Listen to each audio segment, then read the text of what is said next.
गणित भी है, धर्म भी है, संस्कृति भी है।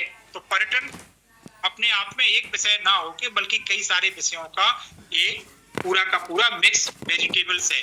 और इसको आप समझ और इसमें आप अपना कैरियर तभी बना सकते हैं जब आप अपने दिल और दिमाग दोनों को खुले रखें। ठीक है, खासतौर से आपके दिमाग कहीं से भी कुछ चीज का आप वहां से सीख सकते हैं। जैसे न्यूज देखते हैं तो न्यूज में दुनिया की न्यूज देख रहे हैं, आपके यहाँ पे चल रहा रूस यूक्रेन, तो आपके दिमाग में होना चाहिए कि रूस कहाँ पे स्थित है, यूरोप में स्थित है, यूक्रेन कहाँ पे इधर स्थित है, क्या यहाँ पे कोई टूरिस्ट स्पॉट है। तो ये आपको जहां से भी कुछ मिलता है।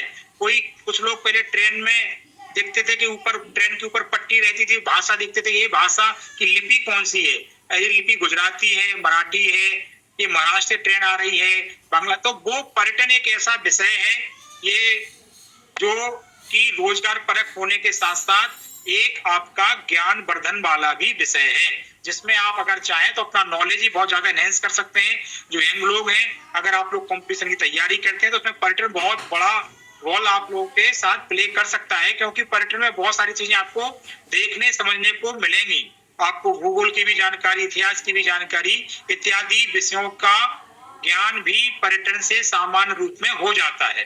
तो अब हम लोग बढ़ेंगे, अभी पहला करेंगे world heritage sites in India, Bharat के विश्व विरासत स्थल। तो अब मुझे कोई बताइए विरासत क्या होता है, हम लोग विरासत किसको बोलते हैं? जो कोई भी जो हमारी विरासत में मिला हो, जैसे खानदानी में मिला हो, जैसे कि कुछ डायनेस्टी, जैसे हिस्टोरिकल घर मिला हो, historical monument, historical monuments and many and just जैसे many things in the arch मिला हुआ हो। हाँ बोलिए जी शान, बोलिए। In ancient times, many things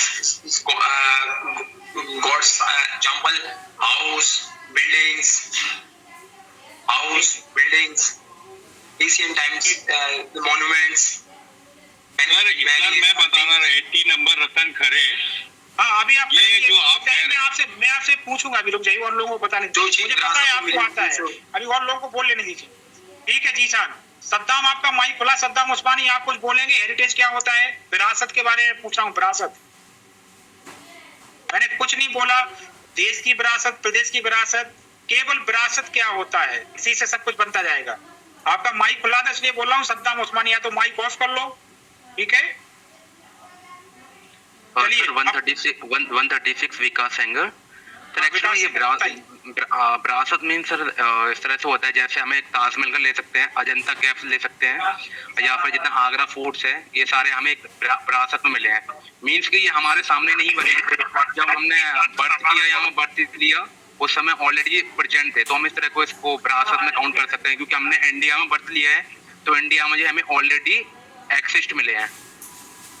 ठीक है, और कोई बताएगा? उसके बाद फिर और कोई बोलेगा? फिर खर्रे जी आप बोलिए। 116 बोलिए। हेरिटेज यानी विरासत का मिला हुआ कोई भी चीज, जैसे कि अतीत से चली आ रही कोई भी चीज हो सकती है, या व्यक्ति के जन्म के कारण उसके साथ जुड़ी हुई कोई भी चीज हो सकती है, उसे विरासत में मिल सकती है, उसे हेरिटेज कहते हैं। ठीक है, सही बोलिए खरे साहब। रतन खरे, अरे जी कहाँ चले गए? आवाज आ रही तो बोलिए आप। Places on earth, these are heritage are the places on earth which are outstanding universal value of humanity, जो कि हमारे वैल्यूज हैं, हमारी ह्यूमनिटी कल्चर, हमारे मंदिर, हमारे जो पुराने हेरिटेज है, मतलब हेरिटेज मीन्स कि पुराने कल्चर और जो ह्यूमनिटी को हमारे बढ़ाते हों, और जो हमारे जो आउटस्टैंडिंग यूनिवर्सल ह्यूमनिटीज माने कि जो हमारे एंसेस्ट्रल हमें दे गए हैं पूर्वज, और उनको वो हमारे कल्चर को भी बताते हैं, हमारे पुराने पुरातत्व को भी बताते हैं, हमारे पुराने हेरिटेज, हमारे कल्चर, हमारी रिचुअल्स, हमारे जो भी हमारी सभ्यता है उसको जीवित रखने का काम करते हैं। इन सब को हम हेरिटेज कहते हैं। इसमें हमारे पार्क भी आ सकते हैं, हमारे खजुराहो जैसे मंदिर भी आ सकते हैं। ठीक है, थैंक यू। आप सभी लोगों ने सही बताया। किसी ने हेरिटेज बिल्डिंग, हेरिटेज प्रॉपर्टी, परिवार से मिला हुआ नाम, मकान, जमीन या इज्जत या किसी का पैसा, ये सब हेरिटेज मतलब विरासत। विरासत जो हमको पूर्वजों से प्राप्त होती है उसको हम विरासत कहते हैं। जैसे आपके पूर्वज ने आपको घर दिया, किसी के पूर्वज का बहुत बड़ा नाम था, किसी के पूर्वज के पास बहुत प्रॉपर्टी थी, तो वो आपकी विरासत हुई। इसी तरीके से अगर वो आपकी व्यक्तिगत विरासत हो जाती है, ठीक है। इसी तरीके से आपके गांव में या आपके शहर में कोई बहुत अच्छा मंदिर है, मस्जिद है, गुरुद्वारा है, दरगाह है, एक कोई बहुत अच्छा पर्यटन स्थल है, तो आप लोग बोलते हैं, आपके कोई रिश्तेदार आते हैं गांव में, चलो तालाब घुमा के आते हैं, हमारे गांव का बहुत खूबसूरत तालाब है, तो वो तालाब आपके गांव की विरासत है। मतलब उसका महत्व है कि पूरा गांव उस पे गर्व करता है, पूरा नगर उस पे गर्व करता है कि ये विरासत हम लोगों के पूर्वज बना के चले गए। देखिए, फिर इस तरीके की कुछ विरासत ऐसी होती हैं जो उस शहर गांव के साथ साथ देश का भी नाम प्रतिनिधित्व करती हैं, ठीक है। जैसे आपकी पार्लियामेंट बनाई होगी ब्रिटिश ने, फिर उसमें कितने सारे लोग आए होंगे, आज वो देश की विरासत है। भले ही वो दिल्ली में हो, लेकिन आगरा वाले, बनारस वाले, मैसूर के भी, कोट्टयम के, बेल्लारी के, कहीं के भी आप ले लीजिए, सुदूर अरुणाचल प्रदेश के, ईटानगर के, सब लोग बोलेंगे कि भारत की, हमारे देश की जो पार्लियामेंट है बहुत खूबसूरत बनी है और नई पार्लियामेंट भी बहुत खूबसूरत बनी है, ठीक है। तो वो देश की विरासत हो गई। इसी के साथ साथ कुछ ऐसे स्थल, कुछ ऐसी परंपराएं, कुछ ऐसे मॉन्यूमेंट्स, कुछ ऐसे जंगल, प्राकृतिक स्थल हैं जो किसी देश की ही साथ साथ विरासत ना होके वो उस पर पूरा दुनिया उस पर करती है, अपना अधिकार जमा सकती है। मतलब पूरी दुनिया को ये एक प्राउड है कि ये विरासत वर्ल्ड की हेरिटेज है। तो ऐसी कुछ प्रॉपर्टीज पूरी दुनिया में आइडेंटिफाई होती हैं जिनका महत्व, जैसे मैंने आपको बताया कि आपके जो पुरखे आपको देके गए,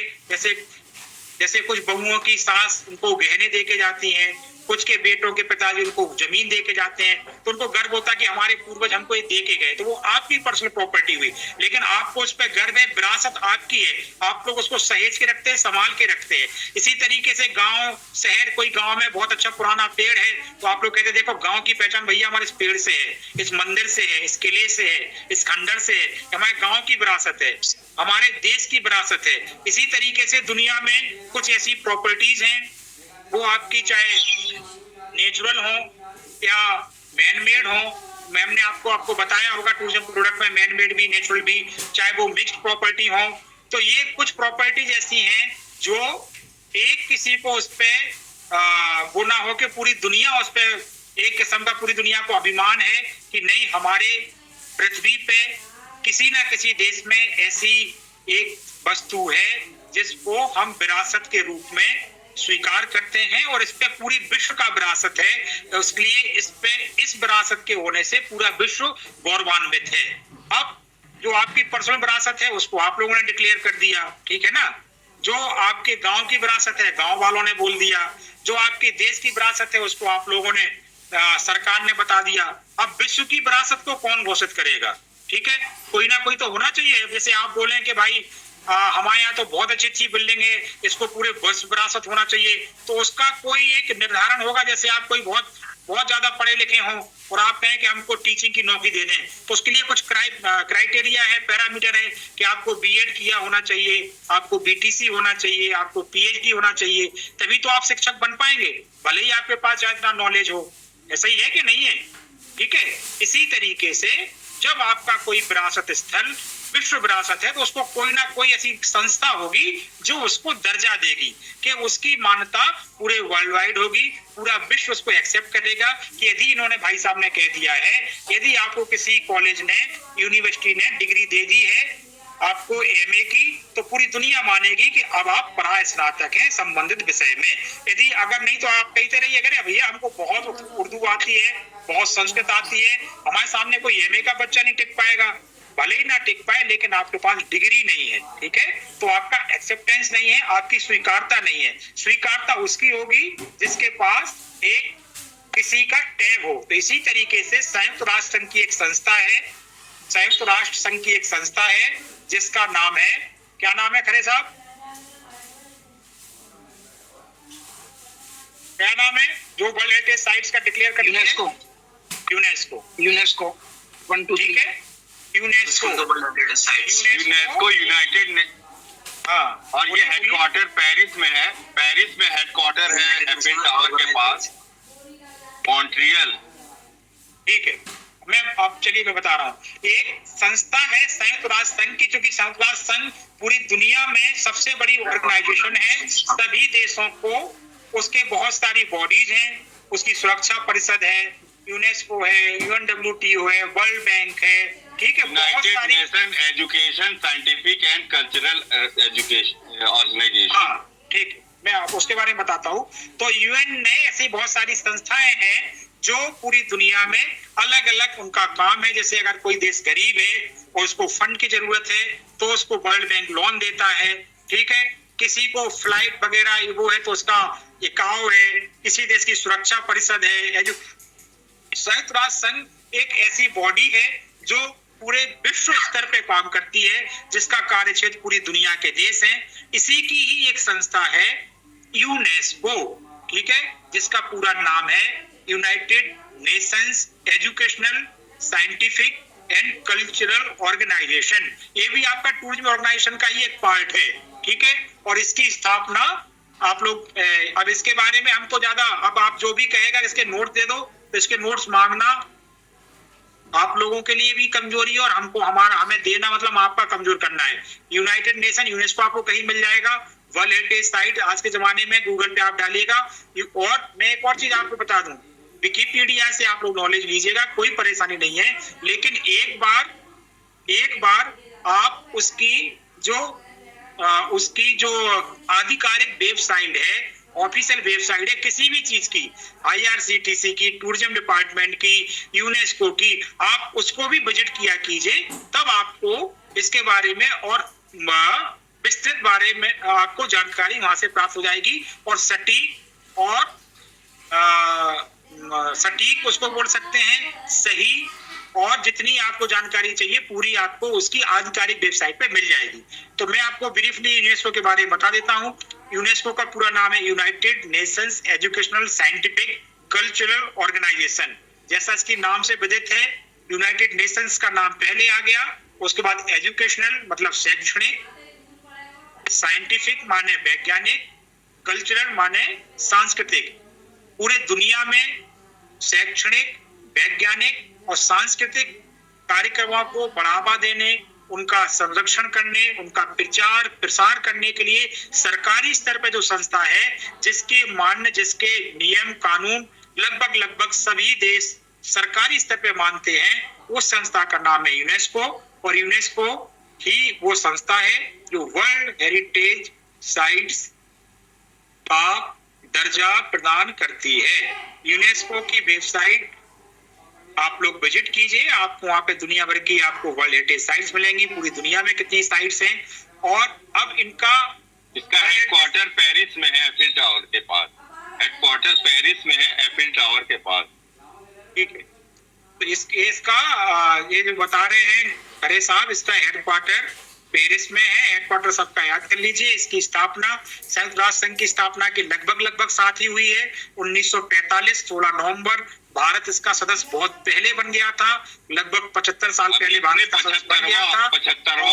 1946 में भारत इसका मेंबर बन चुका था। और दुनिया के बहुत लगभग आप समझिए दुनिया के अधिकांश देश ही इसके मेंबर हैं। और ये पूरे दुनिया में जो मैंने आपको बताया कि इसका कार्य जो है वो साइंटिफिक, एजुकेशनल और कल्चरल रूप से दुनिया को समन्वित करना, समायोजन करना और शैक्षणिक, सांस्कृतिक, वैज्ञानिक गतिविधि को बढ़ावा देना और पूरी दुनिया में इन गतिविधियों में एकरूपता लाना। यदि कहीं पे कोई शैक्षणिक गतिविधि अच्छी है तो उसका प्रसार दूसरी जगह करना, एजुकेशनल दूसरी जगह करना, साइंटिफिक करना। तो ये कार्य जो अंतरराष्ट्रीय स्तर पे सर्वमान्य संस्था जो है वो वर्ल्ड हेरिटेज साइट भी डिक्लेयर करती है, उसका नाम है यूनेस्को, ठीक है। अब यूनेस्को ने वर्ल्ड हेरिटेज साइट्स पूरी दुनिया में डिक्लेयर की हैं, जिनको पूरी दुनिया मान्यता देती है। मैंने आपको पहले बोला कि आप बोलते रहिए कि बहुत अच्छा है, वर्ल्ड हेरिटेज साइट है, लेकिन यूनेस्को अगर नहीं कहेगा तो वर्ल्ड हेरिटेज साइट उसको नहीं कहा जाता है ऑफिशियल। अब एक सवाल ये उठता है कि वो वर्ल्ड हेरिटेज साइट कैसे डिक्लेयर होता है। तो उसके कुछ नियम हैं, कुछ नॉर्म्स हैं जो आपको यूनेस्को की वेबसाइट पे बहुत डिटेल है, बहुत अलग अलग उनके आर्टिकल्स हैं, उनके सब आर्टिकल्स हैं, उस पर आपको नहीं जाना है। वहां पे कितने सारे पर्यटक आते हैं, उसका क्या, पर्यटक अगर नहीं भी है तो उसका क्या राष्ट्रीय अंतरराष्ट्रीय महत्व है, यदि वो प्राकृतिक साइड है तो नेचर को उससे कितना ज्यादा इफेक्ट हो रहा है, यदि मैन मेड साइड है उसका ऐतिहासिक महत्व कितना है, अभी वर्तमान में उसकी क्या स्थिति है, उसमें टूरिज्म पोटेंशियल है या नहीं है, उस जैसी उस देश में कई सारी चीजें तो नहीं है, क्या ये अपने आप में अनोखी चीज है, वो अलग अलग उसके क्राइटेरिया है, उन पे यदि कोई फुलफिल करता है तो उसको वर्ल्ड हेरिटेज का साइट मिलता है। सामान्यतः शासन स्तर पे भारत सरकार या जो भी देश की सरकारें होती हैं वो अपनी कई सारी साइट्स का एक प्रपोजल बना के यूनेस्को के पास भेजते हैं। एक संयुक्त राष्ट्र संघ में हर देश का एक ऑफिस है, उसमें यूनेस्को में भी भारत के मेंबर तो बताते हैं, फिर उनका अपना बजट करते हैं और अगर उनके क्राइटेरिया में वो चीज आती है तो उसको डिक्लेयर भी करते हैं। इस तरीके की भारत में लगभग 42 प्रॉपर्टीज हैं। आपको देश के कोई पर्यटन स्थल का नाम आए ना आए, मैं अब आपको बहुत बात बोल रहा हूं, इसको गंभीरता से सुनिए और समझिएगा। आपको भारत के किसी भी पर्यटन स्थल का नाम याद रहे ना रहे, लेकिन आपको भारत के वर्ल्ड हेरिटेज साइट्स का नाम, स्थान, प्रदेश, उसका महत्व और उसकी संक्षिप्त जानकारी आप लोगों को आनी चाहिए। इसके बारे में विस्तृत आपको इंटरनेट पे मिल जाएगा। इंटरनेट पे इसका बहुत ज्यादा डिटेल भरा पड़ा है। आप कभी वर्ल्ड हेरिटेज साइट देखिए, हम आपको एक एक करके आपको नाम बता रहे हैं। आपके शहर में ही वर्ल्ड हेरिटेज साइट है जो आगरा के लोग रहने वाले हैं, उत्तर प्रदेश में है।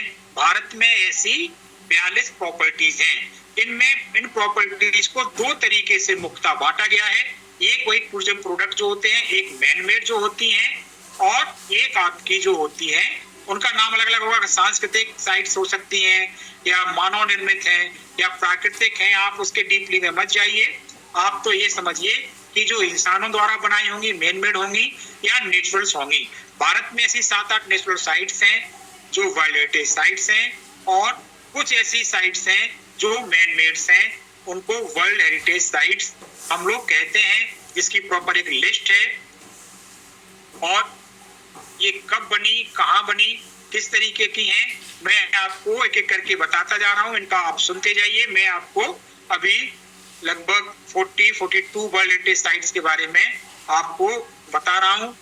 इनको आप सुनिए, समझिए और इनका महत्व है, इसीलिए इनको वर्ल्ड हेरिटेज साइट्स में इनको मेंशन किया गया है। ठीक है, और ये साइट्स आपके पूरे देश में हैं। आप लोग भी इनके बारे में पढ़िए, समझिए। मैंने आपसे फिर बोला है, अब आप लोग अपने इंटरनेट पे थोड़ा ज्यादा समय इनके लिए देना शुरू करें ताकि आप लोगों को कुछ ज्ञान हो सके। ठीक है, अब जो पहला इसका भारत में डिक्लेरेशन हुआ वो है आपका अजंता केव।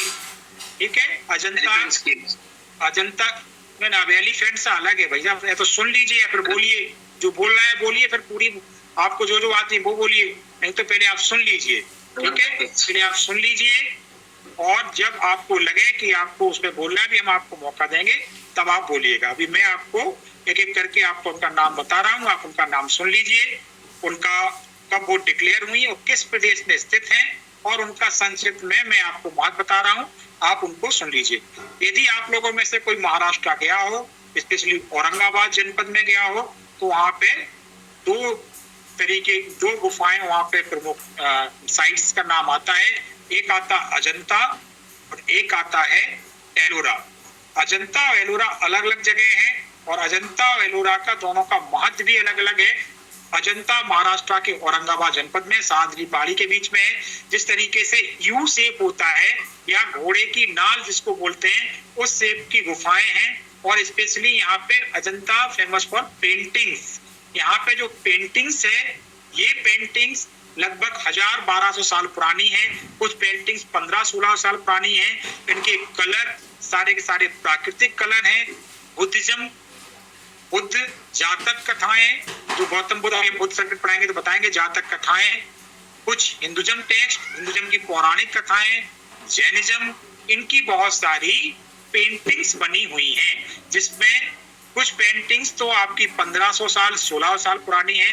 आप लोगों को जाके देखना चाहिए। बहुत बड़ा वर्ल्ड साइड से बहुत ज्यादा फॉरेनर्स जाते हैं। उनका कलर, उनका आर्ट किस तरीके से बना, स्पेशली गौतम बुद्ध का पूरी की पूरी आपको जीवनी, एक वर्णासन राजकुमारी, एक आपको यहाँ पे बहुत सारी पेंटिंग्स भारत के तत्कालीन इतिहास का भी प्रतिबिंब आपको यहाँ पे देखने को मिलेगा कि मौर्यन पीरियड कैसा था, गुप्तन पीरियड कैसा था, राजा के क्या कपड़े हुआ करते थे, किंग किस तरीके से, प्रिंस किस तरीके के, क्वीन, ये सारे के सारे आपको कहानियां, गौतम बुद्ध के जन्म की कहानी, कैसे उनकी माँ अपने जब मायके जा रही थी, गौतम बुद्ध का जन्म हुआ, कैसे उनके पिता को किसी ज्योतिष ने बताया था, ये पूरी की पूरी जो कहानियां हैं उनको पेंटिंग्स के रूप में प्रदर्शित किया गया है। इसके लिए अजंता फेमस है और ये अपने आप में दुनिया का एक बेहतरीन अजूबा है और ये भारत की विरासत ना होके अपितु दुनिया की विरासत है।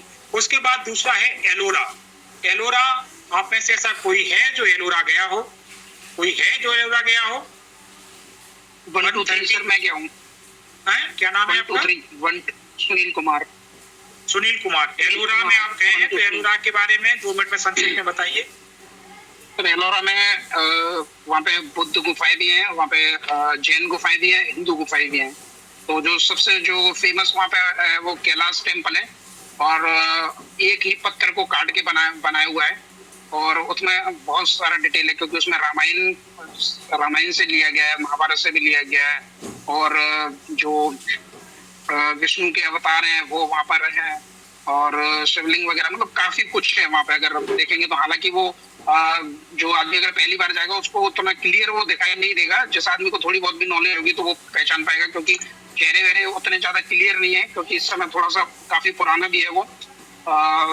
तो लेकिन वहाँ पे भी कुछ पेंटिंग्स हैं जो चाइनीज वाले हैं, 1-2 जगह पे पेंटिंग्स हैं और अजंता में तो पेंटिंग्स बहुत ज्यादा है। एलोरा बहुत फेमस है, इतने लोग जाते हैं वहाँ पे और सबसे सामने कैलाश है जो सबसे पुराना बना हुआ है और कैलाश जो कोई भी अगर पढ़ता है वर्ल्ड हेरिटेज साइट तो सबसे पहले एलोरा, अजंता, एलिफेंटा, ये सब काफी फेमस है वहाँ पे और जो मतलब देख लायक है। पूरा दिन लग जाता है आपको, 3-4 घंटे चाहिए देखने के लिए। Thank you Sunil Kumar ji. जैसा इन्होंने बताया, मैं आप सभी लोगों को कहूंगा कि अजंता जा पाए एक बार एलोरा जरूर जाइए। आप विस्मयकारी हो जाएंगे कि भारत में ऐसी आर्ट थी, वो भी 1000 साल 2000 साल पहले। आप इजिप्ट के रॉक को काट के बनाया गया है सर, यहाँ पर रॉक और उसको काट के एलोरा को बनाया गया है और इसमें टेम्पल्स जो है केव टेम्पल्स है, केव है उसमें टेम्पल्स हैं एलोरा। ठीक है, तो एलोरा में आपका स्पेशली क्या है कि पहाड़ ऊपर से स्ट्रक्चर हुआ, छेनी हथौड़े से काट के बनाया गया। एक ही पहाड़, मल्टी स्टोरी, 3-4 मंजिल, कुछ मूर्तियां जो अगर आप लोग गुफा नंबर 16-17 की बात करें, मैं तो कई बार एलोरा गया हूं, जब भी मौका मिलता है एलोरा आप लोग जरूर जाइए। और वहां पे इतनी मतलब आप सोचिए लगभग 40 या 50 फीट की नर्तकी की प्रतिमा और शंकर जी के गढ़ वो और 3D, आप समझ नहीं सकते कितनी बारीकी से छेनी हथौड़ा चलाया गया। उसी पत्थर का, उसी पहाड़ का आपको रहने के कक्ष, मंदिर, मूर्ति, स्टेयर्स, मल्टी स्टोरी, एक ही पत्थर और स्ट्रक्चर में जरा सी भी गड़बड़ी हुई और पूरा का पूरा स्ट्रक्चर खराब। और वो अपने आप में इतना खूबसूरत है। इस तरीके के स्ट्रक्चर आपको महाराष्ट्र में कई जगह देखने को मिलेंगे। जैसे आपका खंडाला के पास खंडाला के पास एक जगह है कार्ला का जो वो चैत है, उसको भी अगर आप देखें, कन्हेरी की गुफाएं, अभी एलिफेंटा भी वर्ल्ड हेरिटेज है, वो भी हम आपको बता रहे हैं, वो मुंबई के पास है। तो आप अगर इन सब स्थलों को देखेंगे, खासतौर से एलोरा को आप देखेंगे, तो आप रियल में आप विस्मयकारी हो जाएंगे। आपको लगेगा कि ये, और जो वहाँ पे एक मंदिर है, जो वहाँ का मुख्य मंदिर है, उसका नाम है, जो मुख्य अट्रैक्शन है उसका नाम है कैलाश टेम्पल। कैलाश टेम्पल आप लोग आज गूगल में जरूर देखिए। कैलाश टेम्पल के बारे में ऐसे इजिप्ट के पिरामिड के बारे में कहा जाता है कि इंसान नहीं बना सकता, एलियंस ने बनाया होगा।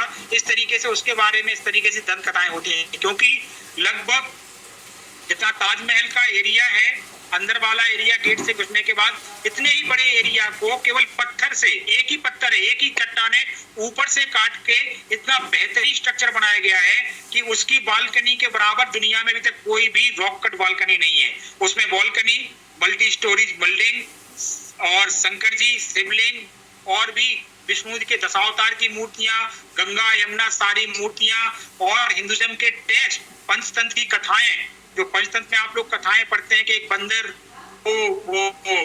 वो लेके गया था, क्या नाम था उसका, क्रोकोडाइल, ये भी कथानक उसमें बना हुआ है, पंचतंत्र की पूरी कथानक। ये छोटे छोटे कथानक तत्कालीन जो राजाओं का उनका किस तरीके से राजाओं का सवारियां वगैरह निकला करती थी, युद्ध वगैरह, ये पूरा बनाया। दोनों तरफ लगभग 40-50 फीट के दो एलिफेंट, दो बड़े बड़े पिलर, लगभग 50 फीट के लगभग बड़े पिलर, और गलती की गुंजाइश नहीं, क्योंकि उसको ऊपर से छेनी तोड़े से तोड़ के बनाना है, नीचे तक बनाना है, दोनों साइज सिमिलर लेना है। उसकी आप वास्तुकला देखें, जिसको सिमेट्री आप लोग बोलेंगे, बिल्कुल भी परफेक्ट, एक इंच। और वो मंदिर आपके 1600-1700 साल पहले बनाए गए हैं, जिसमें ना कोई सीमेंट है, ना कोई ईंट है, ना कोई लोहा है, ओनली पत्थर का है। और ऐसे स्ट्रक्चर आपके देश में मौजूद हैं, और आप लोगों को यदि इसके बारे में जानकारी नहीं है तो जाना अगर उचित नहीं हो पाए तो आप लोग इसको नेट के बारे में पढ़िए। इसीलिए इन स्थलों को वर्ल्ड हेरिटेज साइट्स कहा गया है। स्पेशली कैलाश टेम्पल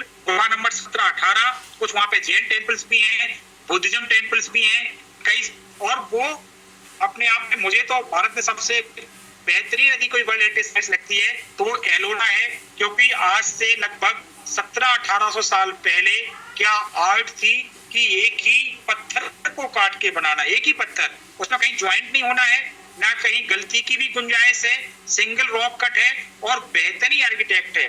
अभी आप लोग अपने मोबाइल पे कभी देखिएगा तो एलोरा के कैलाश टेम्पल की जरा बालकनी देखिएगा, उसकी जो बालकनी का डिजाइन है, आज भी सब लोग अपने घरों में वही बालकनी बनवाते हैं जो कैलोरा टेम्पल, कैलाश टेम्पल एलोरा में उसका है, और वो बहुत ही खूबसूरत है, अपने आप में यूनिक है, और आज भी उतना प्रासंगिक है जितना कि आज से हजारों साल पहले था उसका स्ट्रक्चर।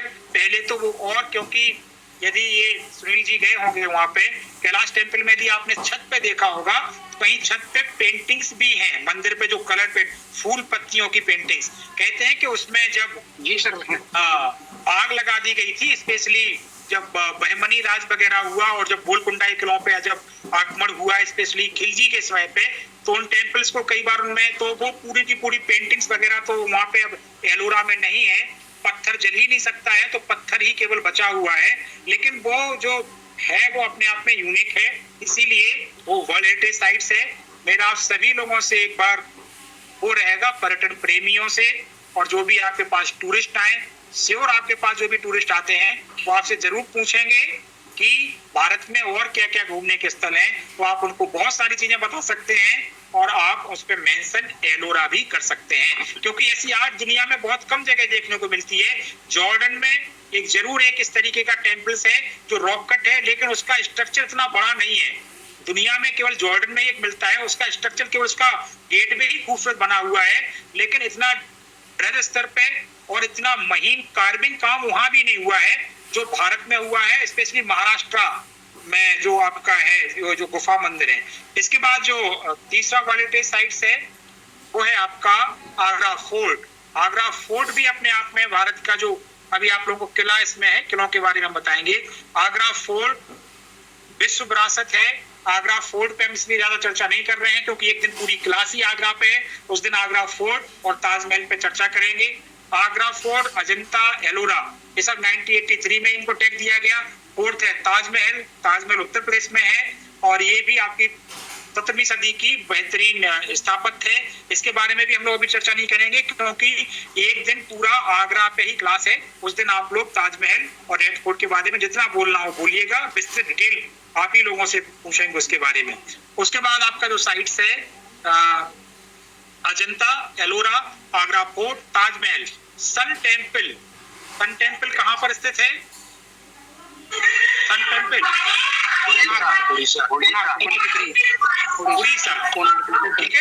कोणार्क उड़ीसा में सूर्य टेम्पल है, जो आपका अभी जिसका अभी जो आप G20 जो समारोह हुआ था, तो जब नरेंद्र मोदी जी ने, भारत के प्रधानमंत्री आदरणीय नरेंद्र मोदी जी ने जब विदेशी मेहमानों का जब स्वागत किया था, उसके बैकग्राउंड में एक फोटो थी, अगर आप लोगों ने देखा हो, जहां पे उनका वेलकमिंग जो स्टेज था, उसके पीछे कोणार्क के सूर्य मंदिर का एक चक्र था, ठीक है।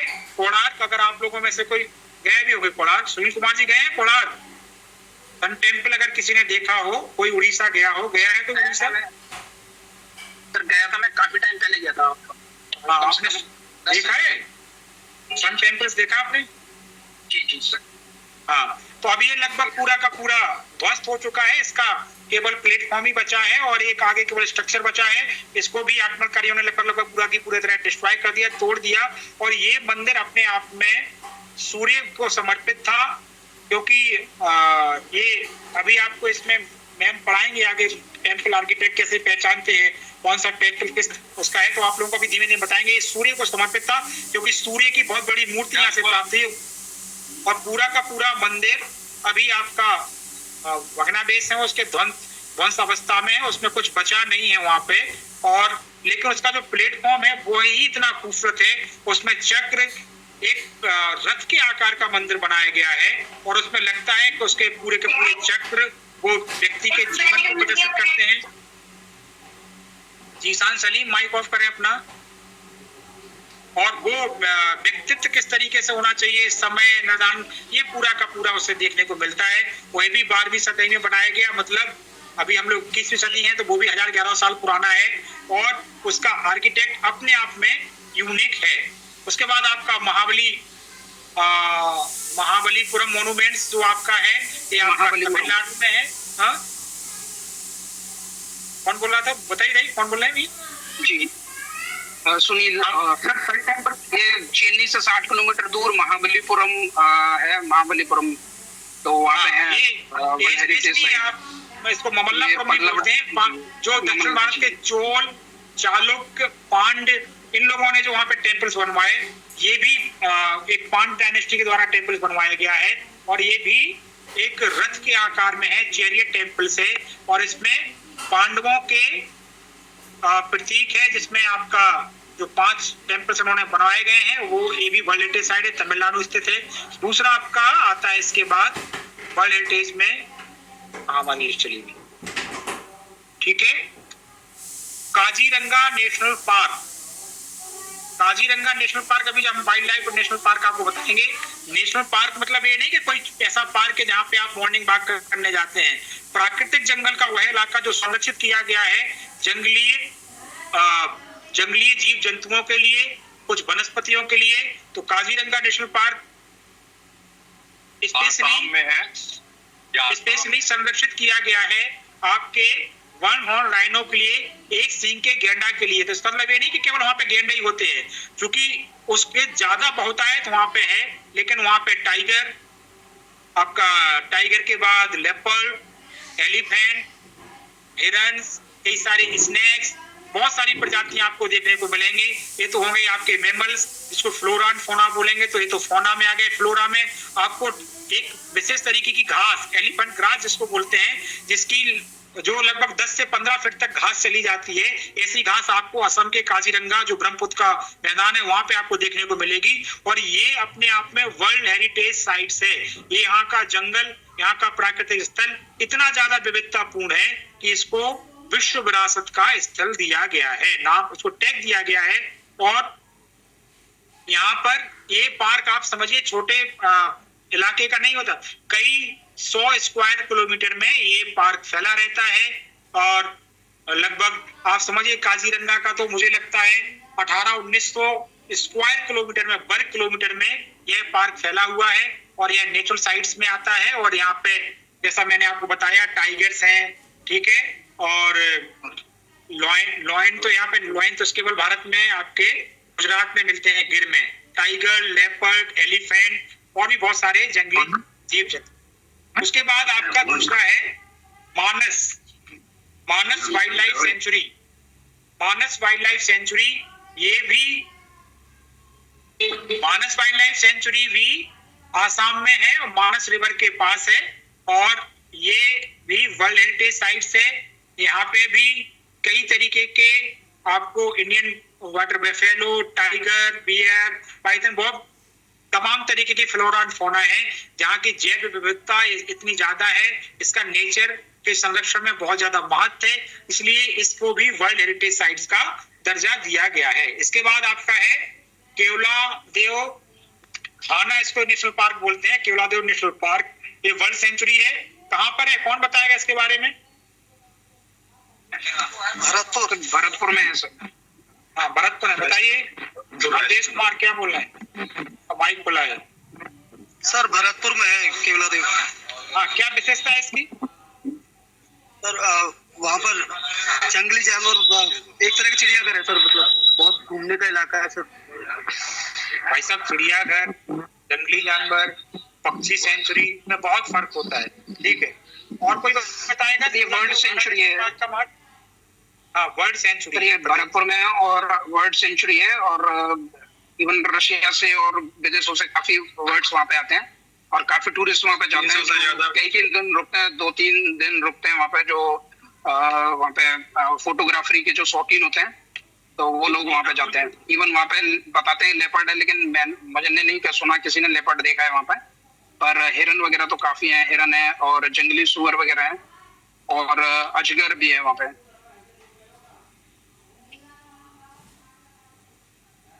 मानस साइड में भैया जी, सारस भी बहुत फेमस है हमारे भरतपुर की। क्रेन सारस वही आते हैं वहां से, रशिया से जो आते हैं, साइबेरिया से। आप रशियन बोलते हैं कि तो रशिया से उड़ उड़ के आ जाते हैं यहाँ पे। पासपोर्ट की जरूरत नहीं पड़ती, वीजा की जरूरत नहीं पड़ती। वो माइक कर दिया सर, भारत में क्यों बोल रहे हैं आप?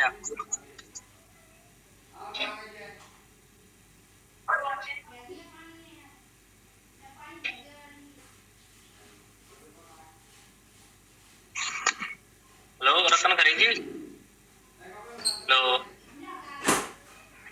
हेलो नितिन भाई। अरे जी, रतन करेंगे, आपसे बात हो सकती है क्या? अरे जी, नितिन तिवारी। अरे जी, बहुत बिजी चल रहे हो। हाँ जी भाईजान, बताइए। भाई सरकार बता देते कौन सी बताएंगे हेलो, हाँ मैं रतन खरे बोल रहा हूँ। भरतपुर बर्ड सेंचुरी जो है world most important bird breeding होती है। यहाँ पे बर्ड की ब्रीडिंग होती है। यहाँ बर्ड की ब्रीडिंग की जाती है और इसको फीडिंग ग्राउंड भी दिए जाते हैं। इसमें बर्ड की फीडिंग भी की जाती है। जो दुनिया भर की बर्ड्स आती है वो वहाँ पे फीड की जाती है, इस वजह से वो यहाँ आती है और उनकी ब्रीडिंग भी यहाँ होती है, माने उनका जनवर्धन भी होता है, संवर्धन भी होता है। ये ब्रीडिंग ग्राउंड है। और ये जो है बर्ड सेंचुरी कोयलादेव नेशनल पार्क भी है यहाँ पर, और ये जो है यहाँ पर रिजर्व है, ये हंटिंग रिजर्व है। यहाँ पर हंटिंग आप नहीं कर सकते, ये हंटिंग रिजर्व है। Bharatpur bird century hunting reserve है और भरतपुर बर्ड सेंचुरी में ब्रीडिंग होती है, यहाँ पर फीडिंग होती है। और ये महाराजा जो थे उन्होंने और ब्रिटिश ने यहाँ पर गेम खेलने आते थे, यहाँ पर शिकार के लिए आते थे, जो अब बंद हो गया। 1850 के करीब राजाओं ने इसको बर्ड सेंचुरी को डेवलप किया था। और जो है ये famous Bharatpur bird sanctuary Keoladeo national park है। हेलो हेलो हेलो, सुन रहे हैं मेरी बात तो सुन रहे हैं? तो जो भी बर्ड सेंचुरी होती है वहाँ जो भी बर्ड सेंचुरी होती है वहाँ फीडिंग की जाती है, वहाँ ब्रीडिंग की जाती है और वहाँ बर्ड्स जो दुनिया भर की बर्ड्स हैं उनको वहाँ पर प्रिजर्व किया जाता है और उसे देखने के लिए लोग आते हैं। वहाँ बड़े बड़े टावर बनाए जाते हैं, वहाँ पर रिजर्व किया जाता है जो वहाँ पर शिकार नहीं कर सकते बर्ड्स का। और वहाँ पर कई टाइप के बर्ड्स आते हैं और कई हेरिटेज और कई ऐसे बर्ड्स आते हैं जो हमारे लिए अब बहुत यहाँ आती है। और हमारे देश में ये अपॉर्चुनिटी है कि ऐसी बर्ड्स हमारे यहाँ आती हैं और हम उनको प्रिजर्व कर पाते हैं, उनको ब्रीडिंग कर पाते हैं, उनकी फीडिंग कर पाते हैं, ये हमारे लिए एक बहुत बड़ी हमारे देश की एक उपलब्धि है। ठीक है, बढ़िया करे सब।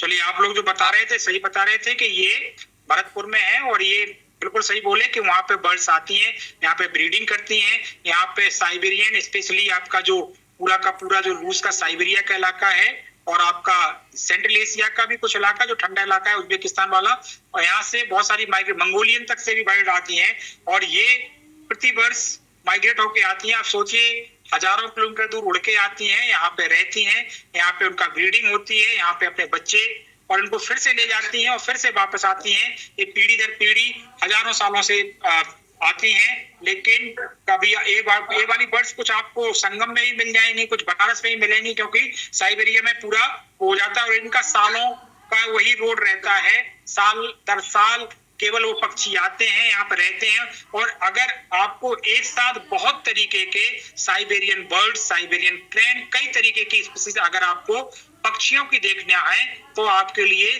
बहुत बेहतरीन, आपके लिए मतलब दर्शकों के लिए सबसे अच्छा स्थल है केवलादेव राणा बर्ड सेंचुरी। इसीलिए इसको वर्ल्ड हेरिटेज साइट्स बताया गया है। और ये ज्यादा बड़े इलाके में नहीं है, छोटे ही इलाके में है, 5-10 किलोमीटर के स्क्वायर किलोमीटर में फैला हुआ है। और यहाँ पे पक्षी अपने आप को सुरक्षित महसूस करते हैं। नितिन तिवारी, आपका माइक खुल रहा था, आवाज आ रही है, इसको ऑफ कर लीजिए। तो ये अपने आप में, जैसा अभी खरे साहब बता रहे थे, आप लोग भी एक दूसरे को भी जानकारी दे रहे थे, हम सुन रहे थे, तो ये जानकारी बिल्कुल सटीक है। इसीलिए इसको वर्ल्ड हेरिटेज साइट्स का दर्जा दिया गया है, क्योंकि यहाँ पे बहुत सारी पक्षियों की विविधता है। इसके बाद जो आपका नेक्स्ट है वो है आपका, सॉरी फॉर इंटरप्शन, मैं जानना चाहूंगा कि क्या नाम है, ये इसका कोई प्रॉपर सीजन है, ठंड में या गर्मी में, या किस सीजन में प्रॉपर जो वर्ड्स अच्छे आते हैं? हाँ, सीजन है। हर नेशनल पार्क, हर वाइल्ड लाइफ सेंचुरी का सीजन होता, क्योंकि मोहम्मद जावेद 56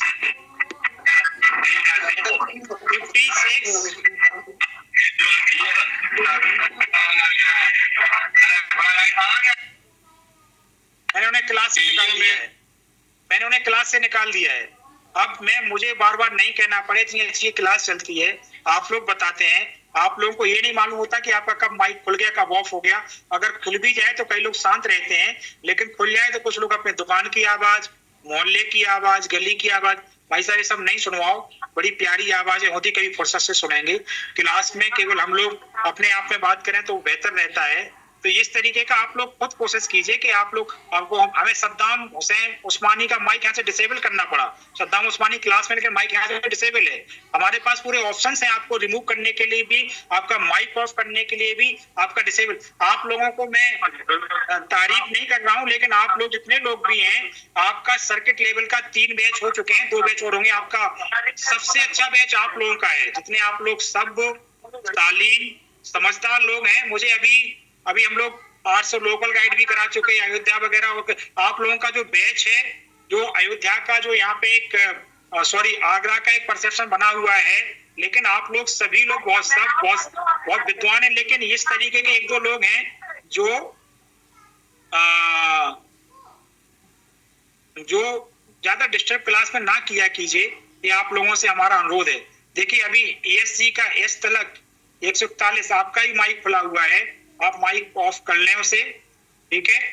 आपका किसी का माइक खुला होना से परेशानी नहीं है, खुले रहिए माइक। और कई सारे लोग आप में ऐसे लोग हैं जिनका माइक खुला रहता है, मैं नहीं टोकता हूं, लेकिन माइक खुला है तो उससे आसपास की आवाज बहुत तेज आती है, इसलिए आप उसको विशेष ध्यान रखिए, ठीक है। जीशान कादरी, इनका माइक भी खुला है, तो आप लोग इनका माइक खुला भी है, वो अपना माइक से इनकी आवाज नहीं आए तो हमें, क्योंकि क्लास बहुत ज्यादा डिस्टर्ब होती है, हम किसी चीज पे फोकस करना होता नहीं हो पाता है। उसके बाद केवलादेव के बाद आपका churches and convents of Goa. आप लोग जो गोवा गए हो, स्पेशली आपका साउथ गोवा का जो इलाका है, वो वहाँ पे ओल्ड चर्चेज हैं, बहुत पुरानी चर्चेस हैं जो आपको मालूम है कि पुर्तगाली भारत में बहुत पहले आए थे 1498 से लेके, और उसके बाद पुर्तगालियों ने 1500 कुछ मतलब 16वीं शताब्दी में बहुत सारी चर्चेस बनाई, इस पर गोथिक आर्किटेक्ट की। तो आप में से कई सारे लोग गोवा गए भी होंगे और इन चर्चेस को देखा भी होगा। इनका जो आर्किटेक्ट, इनकी जो बिल्डिंग्स हैं बहुत खूबसूरत है, इनका स्थापत्य भी बहुत अच्छा है। इस तरीके की आपको ये बिल्डिंग्स वगैरह आपको गोवा में देखने को मिलेंगे। इसके बाद है आपका Khajuraho group of monuments. Khajuraho में जो टेम्पल्स हैं जो आपके 11वीं शताब्दी में स्पेशली चंदेला डायनेस्टी के द्वारा बनाए गए हैं, और यह मंदिर नागर जो स्थापत्य कला है मंदिर की, नागर बेसर द्रविड़, उसका सर्वश्रेष्ठ उदाहरण है। और ये स्थापत्य शैली आपको मध्य प्रदेश के खजुराहो में देखने को मिलेगी। मंदिर के बाहर एरोटिक आपको बहुत सारी मूर्तियां मिलेंगी, लेकिन अंदर किसी भगवान की मूर्ति है। तो इसको जब मैम अभी बताएंगे आप लोगों को जब टेम्पल आर्किटेक्ट, तो उसके बारे में बहुत डिटेल बताएंगे। ये भी हिंदुइज्म का जो धर्म अर्थ काम मोक्ष है उससे प्रेरित है, और भी इसका अलग अलग है। कोई इसके अलग अलग इतिहास में इतिहासकारों ने इसका अलग अलग उल्लेख किया है, क्यों इस तरीके का बनाने की आवश्यकता इसकी पड़ी। उसके बाद ग्रुप मॉन्यूमेंट्स ऑफ हम्पी, यह कर्नाटका में है, और ये विजयनगर साम्राज्य द्वारा बनाया गया था। जैसा विजयनगर के बारे में आप लोग पढ़ते हो, राजा कृष्णदेव राय, तेलानी राम, ये सब विजयनगर से ही बिलोंग करते थे। और ये जो हम्पी के मॉन्यूमेंट्स हैं, ये आपको भारत सरकार के किसी नोट्स पे भी इसकी फोटोग्राफ आती है, आप लोग उसको देखिएगा। ये भी अपने आप में वर्ल्ड हेरिटेज साइट से इसको 1986 में लिया गया। फतेहपुर सीकरी 1986, फतेहपुर सीकरी के बारे में हम अभी डिटेल चर्चा नहीं करेंगे, फतेहपुर सीकरी की भी एक क्लासेस होनी है और एक दिन पूरा फतेहपुर सीकरी रखा गया है। उसके बाद ग्रुप मॉन्यूमेंट ऑफ पडक्कल कर्नाटका में है, ये चालुक्य डायनेस्टी द्वारा बनाए गए हैं, हिंदू और जैन टेम्पल्स हैं। और चालुक्य जो डायनेस्टी थी, पांड, चालुक्य, होयसाल, चोल, ये राजवंशों ने दक्षिण भारत में बृहद स्तर पे मंदिर बनाए, जो अपने आप में द्रविड़ वास्तुकला का सर्वश्रेष्ठ उदाहरण है। उसी में आपका ग्रुप मॉन्यूमेंट्स ऑफ पडक्कल भी आता है। इसके बाद एलिफेंटा, जो अभी आप लोग एलिफेंटा बोल रहे थे, एलिफेंटा केव्स ये महाराष्ट्र में है और ये मुंबई के नजदीक है। अगर आप लोग, कई लोग मुंबई तो गए होंगे, मुंबई में ताज होटल के सामने गेटवे ऑफ इंडिया से फेरी यहाँ पे जाती है एलिफेंटा के लिए, और यहाँ पे भी वही रॉक कट टेम्पल्स है, कई सारी मूवीज वगैरह की शूटिंग्स भी होती है। और शिवा की जो है नटराज की मूर्ति बहुत बड़ी, हाँ नटराज की मूर्ति, सही बोल रहे हैं। और ये यहाँ की मूर्ति अपने आप में आप देखेंगे कि भारत की प्राचीन मूर्ति कला कितनी विकसित थी, इसका भी उदाहरण देखने के लिए एलिफेंटा में आपको मिलेगा। उसके बाद आपको ग्रेट लिविंग और चोला टेम्पल, ये तमिलनाडु में है, इसको बृहदेश्वर टेम्पल भी बोलते हैं। ये चोल डायनेस्टी का बनवाया गया है, और ये इतना बड़ा इसका एरिया है, जो इसका प्रथम द्वार, द्वितीय द्वार अगर आप लोग जाएंगे तो आपका वर्तमान समय का पूरा राष्ट्रपति भवन, संसद का Rashtrapati Bhavan, north block, south block और पूरी पार्लियामेंट का इतना इलाका है। इतना बृहदेश्वर मंदिर का पूरा जो पूरा बृहदेश्वर मंदिर को अगर आप आउटर से लेंगे और मूल गर्भगृह तक, इतने बड़े इलाके में ये चोलों द्वारा बनवाया गया था। ये भी 11वीं और 12वीं सेंचुरी में लगभग 1000-1200 साल पहले के टेम्पल्स, और आज भी यह द्रविड़ वास्तुकला का सर्वश्रेष्ठ एग्जाम्पल है, फाइनेस्ट एग्जाम्पल है। आप इसको देखें, क्योंकि द्रविड़ वास्तुकला मंदिर की एंटायर डिफरेंट होती है नागर शैली के। ये पत्ता डकल मॉन्यूमेंट, पटकल मैंने बता दिया आपको, पटकल बोलते कर्नाटका, पटकल मैंने बता दिया चालुक्य डायनेस्टी का है। उसके बाद आपका सुंदरबन नेशनल पार्क, ये पश्चिम बंगाल में है। सुंदरबन नेशनल पार्क फेमस है रॉयल बंगाल टाइगर के लिए, और ये टाइगर दलदली नम भूमि में भी सरवाइव करते हैं, क्योंकि यहाँ पे गंगा और ब्रह्मपुत्र का डेल्टा होता है, और वहां पे रॉयल बंगाल टाइगर, डॉल्फिन और कई तरह की स्पीसीज और मैंग्रोव के जो वनस्पति होती है, जो आपके दलदली भूमि में उगते हैं, इसके लिए यह नेशनल पार्क पूरी दुनिया में फेमस है। Nanda Devi and valley of flower, ये उत्तराखंड में है। Nanda Devi and valley of flower Uttarakhand में है। नंदा देवी पार्क का व्यू, वैली ऑफ फ्लावर, जिसमें अपने आप में बहुत सारे सीजन पे फ्लावर्स होते हैं। मैं उनका भी क्वेश्चन बताना भूल गया, वो पूछ रहे थे कि वर्ल्ड सेंचुरी और नेशनल पार्क कब खुलते हैं। ये जो वर्ल्ड सेंचुरी है भरतपुर वाली, ये तो बरसात में लगभग सभी नेशनल पार्क और वाइल्ड लाइफ सेंचुरी बंद हो जाते हैं। 15 जून से लेके अक्टूबर तक सभी national park, world sanctuary, wildlife sanctuary बंद होते हैं, क्योंकि बाढ़ का है, जंगली इलाका है। इनका बेस्ट टाइम टू वेट होता है अक्टूबर से लेके फरवरी तक, और यही समय होता है जब माइग्रेट बर्ड आपको यहाँ पे देखने को मिल भी जाते हैं। तो वो जो भाई साहब पूछ रहे थे उनका एक क्वेश्चन का जवाब है। उसके बाद बुद्धिस्ट मॉन्यूमेंट ऑफ सांची, ये सांची में बुद्धिज्म का एक स्तूप है, मध्य प्रदेश में है, ये अशोकन द्वारा बनवाया गया है। ये भी बहुत खूबसूरत स्तूप है और इसमें ज्यादा ये क्षतिग्रस्त नहीं हुआ है। तो जिस तरीके के स्तूप बनते थे, स्तूप का जो कंसेप्ट था, यदि आपको समझना है तो सांची का स्तूप देखना पड़ेगा, क्योंकि इसमें क्षतिग्रस्त कम हुआ है। थोड़ा बहुत इलाका टूटा है वो प्राकृतिक आपदा के कारण, बल्कि वो पूरा अपना एज इट इज है। उसके बाद हुमायूं टॉम दिल्ली में स्थित है, ये 1993 में लिया गया। मुगल के जो दूसरे बादशाह थे हुमायूं, उनका ये मकबरा है, और ये ताजमहल का भी पूर्वगामी है, क्योंकि ताजमहल जो है उसमें कहीं ना कहीं हुमायूं का मकबरा, अकबर के मकबरा, जहांगीर के मकबरा की एक झलक देखने को मिलती है। इन तीनों मकबरों से ताजमहल में कुछ ना कुछ लिया गया है। तो हुमायूं का मकबरा जो नई दिल्ली में है, उससे कुछ लिया गया, उससे कुछ इंस्पिरेशन लिया गया। कुछ आपका जो जहांगीर का मकबरा लाहौर में है, उसकी कुछ स्थापत्य को कॉपी किया गया, और कुछ जो अकबर का सिकंदरा में है उससे कॉपी करके इनका मिक्सअप ताजमहल बनाया गया है। अगर आप लोग इसको डीपली स्थापत्य का स्टूडेंट्स हैं तो वो लोग जानते हैं। ये दिल्ली में है और ये अपने आप में बहुत खूबसूरत इमारत है। 1560 में बनाई गई थी, 500 साल पुरानी है और विश्व विरासत है। Qutub Minar and it's monuments, Qutub Minar के सारे मॉन्यूमेंट्स, जिसमें आपका अलाई दरवाजा भी आ जाता है, एक पूरा सल्तनत कालीन आयरन पिलर भी इसमें आ जाता है, जो उसके बारे में मैं चर्चा कर रहा था पहले दिन। आयरन पिलर, लोह स्तंभ, ये पूरा का पूरा सल्तनत काल के आपको यहाँ पे बहुत सारी चीजें, सल्तनत काल मतलब आपका खिलजी, तुगलक, बारा और लोधी, इस डायनेस्टी के बहुत सारे आपको यहाँ पे अवशेष देखने को मिलेंगे। इसके बाद आपका माउंटेन रेलवे, भारत में कुछ ट्रेन है जो कल मैंने आपको बताया था कि बुफेट ट्रैक है आपका बड़ी लाइन पे, 2 केस में कोंकण रेलवे। देखिए जीशान सलीम, मनोज कुमार आपका माइक ऑन है, जीशान सलीम आपका माइक ऑन है, मैंने आपको अभी हटाया भी था। जीशान सलीम अपना माइक ऑफ कर लें, और आपसे ही सबसे ज्यादा डिस्टर्बेंस होता है। मनोज कुमार पाठक, ये सारी आवाजें मनोज कुमार पाठक जी आपके माइक से आ रही थी, या मैं नहीं चाहता कि क्लास से किसी और को भी निकाला जाए। आप क्लास सुनिए तो अपना माइक ऑफ रखिए भैया, आपको अपना माइक ऑफ करना चाहिए, उससे कितना डिस्टरबेंस होता है। आपके पीछे गाड़ी का हॉर्न, ये कुछ छोटी लाइंस हैं जो आपकी कालका शिमला, नीलगिरी, दार्जिलिंग, जो आपका न्यू जलपाईगुड़ी से लेके हिमालयन रेलवे, हाँ, जो आपका न्यू जलपाईगुड़ी से लेके दार्जिलिंग तक चलती है, और आपका कालका शिमला, जो कालका रेलवे स्टेशन लेके शिमला तक। आप में से हो सकता है किसी ने ट्रेन में सफर किया हो, यदि नहीं किया हो तो कभी शिमला जाएं तो बस या ट्रेन से, और बस या कार से ना जाके आप कालका से टॉय ट्रेन ले सकते हैं। ये बहुत अच्छा रूट है। ब्रिटिश ने, क्योंकि पहाड़ों पे ब्रिटिश बहुत रहने के शौकीन हुआ करते थे, शिमला तो भारत की ग्रीष्मकालीन राजधानी ही थी, तो यहाँ पे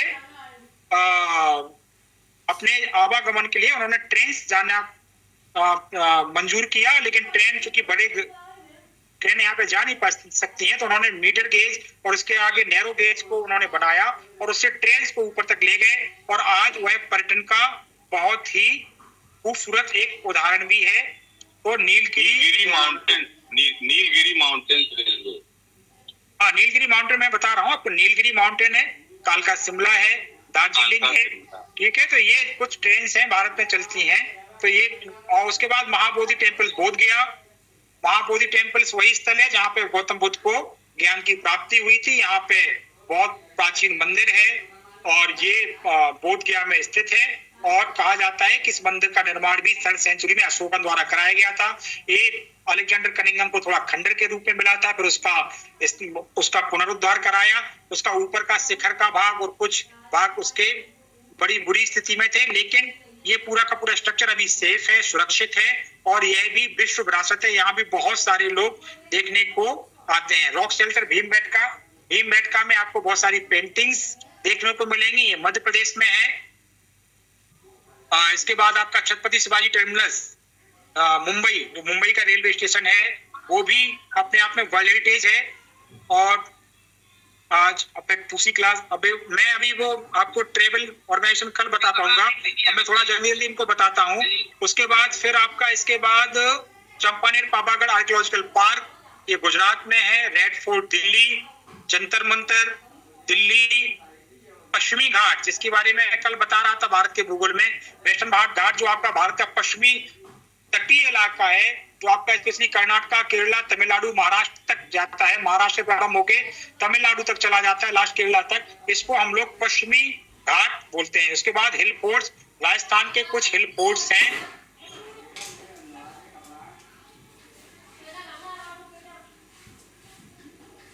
एक मिनट खत्म कर। हेलो सर, एक मिनट सॉरी फॉर इंटरप्शन। एक मिनट चाहिए। उसके बाद आपका हिल फोर्ट्स, रानी की बाव जो आपकी गुजरात में है, जो आपका स्टेप वॉल है, ये आपके 100 रुपए के नोट में आपको मिलेगी देखने के लिए। उसके बाद great Himalaya national park Himachal Pradesh, Nalanda, Kanchenjunga national park, आपका जो चंडीगढ़ में जो आर्किटेक्ट वर्क है, ठीक है, आप उसको आर्किटेक्ट वर्क ऑफ द ला कोर्जियस, ये बहुत बड़े आर्किटेक्चर का जो काम है, फ्रेंच के थे ये, इसके बारे में हम बता देंगे। हिस्टोरिकल सिटी अहमदाबाद, भारत की अहमदाबाद हिस्टोरिकल सिटी अपने आप में वर्ल्ड हेरिटेज साइट्स है। Victorian Gothic and art deco, ये मुंबई। पिंक सिटी जयपुर, ये पूरा का पूरा पिंक सिटी आपका वर्ल्ड हेरिटेज साइट से। काकतीय रुद्रामा टेम्पल्स तेलंगाना, धौलावीरा साइट, इसके बारे में कल मैंने आपको बताया था, प्राचीन भारत का बंदरगाह हुआ करता था गुजरात। शांति निकेतन यूनिवर्सिटी पश्चिम बंगाल, और हॉसियल टेम्पल बेलूर कर्नाटका, ये 42 साइट्स हैं जो भारत की वर्ल्ड हेरिटेज साइट्स हैं। हाँ, कौन पूछ रहा था बताइए। 57 सर, मुझे ये पूछना था सर, जब हमारी फर्स्ट डे क्लास हुई थी, थोड़ा सर मुझे मिसकॉन्सेप्ट था कि हमें बताया गया था सर, एक हमें रिपोर्ट बना के दे दो कि हम लोगों ने 12 का प्रोजेक्ट जो था सर। भाई साहब, अभी आपका प्रोजेक्ट के लिए 30 दिन बाकी है, उसके बारे में डिटेल आपको बता दिया जाएगा। अभी आप शांत रहिए, अभी ट्रेनिंग के बाद आपको 15 दिन का समय मिलेगा, फिर वो मिलेगा, ठीक है। तो आज की क्लास हम यही संपन्न करते हैं। नेक्स्ट क्लास आपकी 12:30 बजे से होगी। कल हमारी पूरी नाइट होगी, उसको आप लोग पढ़ के आइए। आज अटेंडेंस हो गई होगी आपकी, अटेंडेंस कोई और लगाता है। इसके बाद ये महाबोध ही गया वाली जो टेम्पल। हेलो सर, अब हम इसके नहीं, अब आप डाउट सब लिख लीजिए, इसके बारे में हम कल डिस्कस करेंगे। अभी अभी आप नोट डाउन कर लीजिए, कल हम आपका सभी सवालों देंगे। अभी हम आपके पास ज्यादा समय दे नहीं सकते हैं, ठीक है। आपका सभी सवालों का जवाब हम कल आपको दे देंगे। सर एक चीज पूछनी है, कल आपका सभी thank you sir, thank you.